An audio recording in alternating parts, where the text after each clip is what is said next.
Hello and welcome back to the Leinster Listen. I'm your host Mick Lennon and this is episode 13, the preview of Leinster versus La Rochelle in the European Champions Cup. The topics we'll discuss today are the Pool 3 games and predictions, some of the other provinces' games and their predictions, the details of our game, the team lineups, score and man of the man prediction, and then a discussion point on Joey Carbery back on the market. Alright, so this marks the return of the European Champions Cup this weekend. And as you know, we are actually in Pool 3. So we're going to go through some of the games that are in Pool 3 and then kind of finish off with the other provinces' games. I know one of them is actually in the Challenge Cup.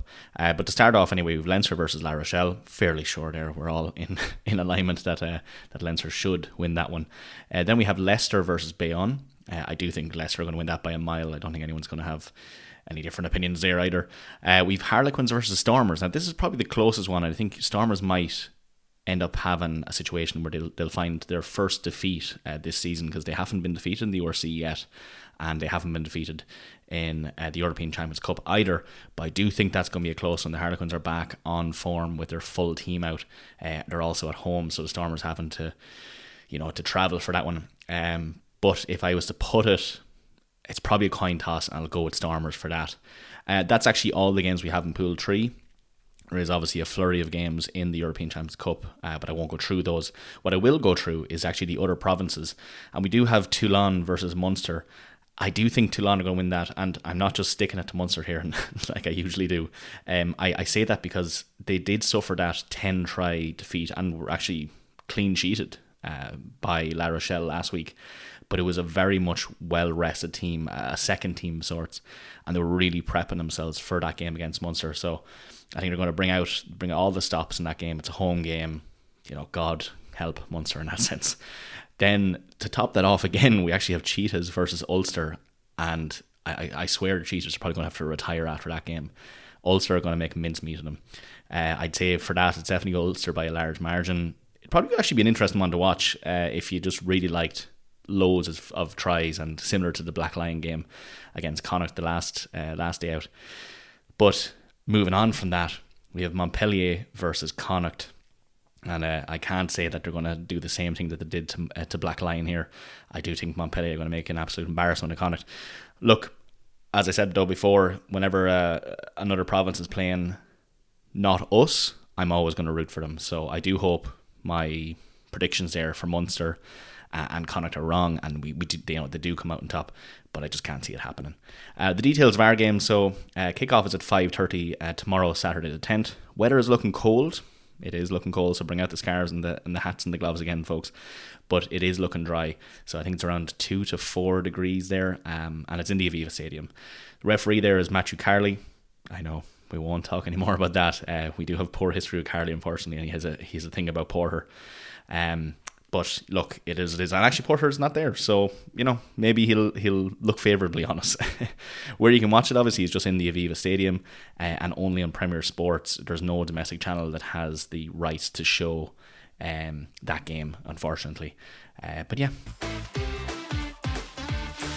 All right, so the Leinster lineup. I have to kind of preface this with after getting a couple of injuries marked out there. So we're going to miss Tyke Furlong and we're going to miss Porter, which are two huge ones to miss out on. We're also missing Slimani there, and also RG Snyman, who didn't make the cut. So look, prefacing that with those injury reports, not great, but nothing to say that this is a second team or anything. And I'll go through it here, starting with the back line. So full back there, we've Kieran Frawley at number 15. Number 14, we've Tommy O'Brien. Number 13, Raiko Owane. Number 12, Robbie Henshaw. Number 11, and making his European debut, Joshua Kenny. Fantastic. I'm delighted to see that. He got registered there very late in the game, but great to see him in there. Number 10, and our fly half, Sam Prendergast. Number 9, Jamison Gibson Park. Moving into the forwards then, we've Paddy McCarthy at number 1 there. 2, we've Dan Sheehan. 3 is Thomas Clarkson. 4, Big Joe McCarthy. 5, we've James Ryan. 6, Jack Conan. 7, Josh van der Fleer. And number 8, our captain, Caelan Doris. The replacements there is number 16, Ronan Kelleher. 17, and also making his European debut, Jerry Carr. He only has 3 caps under his belt at the moment. Number 18, and also making his European debut, is Andrew Sparrow, and he would have made his start there against South Africa, in South Africa there at the start of the season. You would have remembered him coming on. Number 19, we've Diarmuid Mangan. 20 is Max Deegan. 21, Luke McGrath. 22, Harry Byrne. And finally, but not least, 23, Andrew Osborne. So yeah, you might have noticed there we've 3 European debutants there, JJ Kenny, Cahir and Sparrow. But look, nothing wrong with that team. Maybe we're bit on the injury prone side for a couple of the front pack there. But look, that's a great team. Just rolling straight into the La Rochelle lineup then. And I'm going to apologise in advance if any of the French people are listening to this podcast, because I'm going to butcher these surnames. So let's just get into it. The backline there, number 15, Dylan Leeds. 14, Jack Noel. 13, Jules Favre. 12, Simile Danavuku. 11, David Ninishvili. 10, Ahaya West. 9, Nolan Lagaric. Moving into the forwards there, number 1, Rita Vardy. 2, Tolulatu. 3, Uini Antonio. 4, Charles Kantesamba. 5, Will Skelton, big Aussie head in him. 6, Oscar Giagu. 7, Levani Butia. And number 8, Gregory Aldrit, their captain there. Their replacements being number 16, Quentin Lespiaku. 17, Louis Penverne. 18, Alexandra Contelia. 19, Kane Douglas. 20, Kirill Frant. 21, Thomas Berrion. 22, Antoine Hostoy. And 23, Nathan Bolenier. Yeah, very sorry about those pronunciations. Probably should have practiced them before I come on. Anyway, look, going into that, you might know as we bench splits there. Leinster opting for a 5-3 split. We usually go with a 6-2, so a little bit of a change there. But La Rochelle also opting for a 5-3 split. I don't think theirs is down to injuries though, so a little bit maybe a difference for us now coming into this game. But nonetheless, who to watch out for there? JJ Kenny, I think I talk about him every single episode now. He got another try under his belt there against Connacht. Could have got another one if he was just unlucky to fumble the ball. He's great power, great pace. He'll do well to get through the likes of Lagaric and Lades there, who are massive men, but he has the speed. So if he can just make some ground, break a bit of space, get through a gap, I think he's definitely going to put 1 or 2 more tries under his belt. Of course, there we can't leave this episode out talking about Sam Prendergast. Played an absolute blinder against Connacht. Needs to keep that momentum up. I think he probably felt more at ease that Harry Byrne wasn't on the bench and he wasn't having that stress of maybe being taken off. But Harry Byrne is on the bench now, and we just need to make sure our kicking game is there. Kicks could be the decider here, and the French players, they're very strong on the front there, so they'll be relying on their kicking game, a bit of tennis going back and forward. So Sam, hopefully he's on top form there. And of course there we have Andrew Sparrow and Jerry Cahir. Low caps but big men, coming off the bench there. It's a lot of pressure on their shoulders, unfortunately. But look, pressure makes diamonds. As I said, Sparrow made his debut in South Africa, and we didn't go through a very good spell at the beginning of our season, but maybe he's learned from that, and hopefully he brings that into this game. For La Rochelle, who to look out for? Obviously Will Skelton. The size of that lock, big man, impressive moustache actually as well. He actually scored against Toulon as well, but as I said, a very deflated team from Toulon. Moving on there, I suppose, Gregory Aldrit, he's an international player. We all know what he's like. He's a workhorse. He's a dynamic player with the ball. He's done huge things for France, never mind La Rochelle. There's not really much needed said for him there. And then finally, Nolan Lagaric, the number 9 there. He actually scored a hat-trick against Toulon, and doesn't matter who you're playing, even if to play a C team, to get a hat-trick is a big feat. So we definitely need to look out for him. I think he'll be a game changer on that team. But look, I'm looking at that team. I do think I'm fairly confident we'll pull through for that. The previous games there, we last played them in January 2025. We beat them away 14 points to 16, so that was a very close game. We beat them twice before that in 2024 and 2023, and I won't be discussing any other years there because I still have PTSD from them.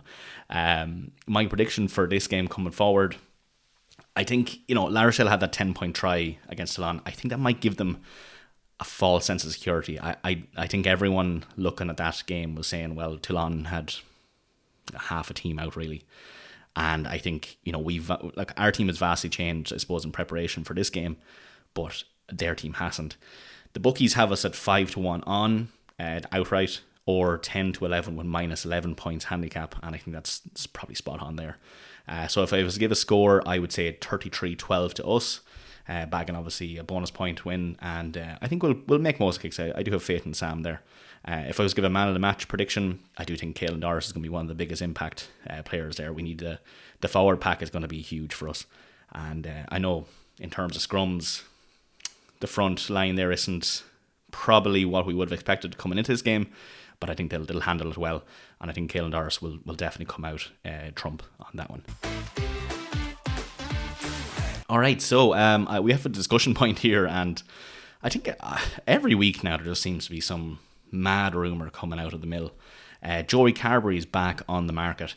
Now, if you remember Joey Carbery, I think he kind of fell out with Graham Rowntree around 2024 and he left Munster, probably because he was losing his fly half position and Jack Crowley was coming up. He was getting the game time. Joey Carbery really wanted to be a fly half and he was just being left on the bench. So look, he left for greener fields over in France, ended up in Bordeaux up until now. But supposedly now he's rumoured to be back on the market and looking for an Irish club. Before last week, you would have seen that all fingers were pointing to Ulster there. I don't know why poor Murphy just does not want to be trusted up there. However, in that, Leinster supposedly have put in a bid for him, and I just have to question why. I do doubt it. I do doubt that rumour's coming out. But look, there's no smoke without fire in most of these situations. But like, just think about it there. We've Sam Prendergast, we've Harry Byrne, we've Charlie Tector, who can play fly half. I don't think he's really been put in that position too many times. But also we have Casper Gabriel, who is only 20 and he's on the way up from the academy. Like, that's 3 fly halves and also a backup fly half there in Tector, who is a dynamic back. I can't see it. I just don't understand how, looking at, even looking at this game where Ty Furlong now is injured, RG Snyman is injured, you have all these players, Larmer is out, there's a lot of the forward packs, if they get injured, we do not have backups for them. And for the back line to just be like, well, yeah, let's just get another 10 there. I just can't see it. I can't see Carbery leaving red to go for blue unless the green was good enough for him to sit on the bench. That's my honest opinion. But yeah, look, maybe it's right, maybe it's true. Maybe we want someone where Sam and Harry are gone into the international scene and we need another 10 who is well tenured in that. And look, he is 30, so he's after getting that experience. He has international experience as well. Maybe I could probably call it on that. But I just can't see him. I'll see him on the bench for Leinster, and maybe he's happy enough now in this part of his career just sit on the bench and get paid. Yeah, I don't know. Let me know what you think if you think this rumour is has a bit of fruition in it, or if any smoke is coming out of that fire. But yeah, let me know. Right, another big game this weekend, if you haven't seen it, is a women's Celtic Challenge, Edinburgh versus Wolfhounds. So the Wolfhounds are actually playing away there in the Celtic Challenge Saturday at 3 p.m. That'll be on TG Cahir Oscailga. It'll also be on YouTube, I believe. I don't know if it's streamed on YouTube. I'll have to double check that. But you'll get the full game and the highlights of that on YouTube. I would implore you to go watch it. Support the Leinster women there, the likes of Maggie Boylan, Aoife Dalton, Erin King, and the likes. It's a great tournament. It's a big game against Edinburgh. I think they have about 6 more rounds before we get into the semi-finals. But we need to get behind the women there and make sure we have a good support for them. So I wish all the best to the Wolfhounds. Hope they get above Edinburgh, and I'll be covering that game in one of the next episodes coming up. And yeah, I guess that's her, folks. If you haven't already, please do follow us on social media. Hope to see you at the game tomorrow. It'll be a cold one. Also, just as a final note there, at about 3:30, the bus, so the Sea of Blue will happen for the volunteers. So please do get out at 3:30 at the bus entrance of the Aviva. Show your colours for the lads coming in, and give it socks to the La Rochelle team bus coming in as well, to make sure they feel dominated by the fans there. But as always, thanks for listening, folks, and enjoy the game.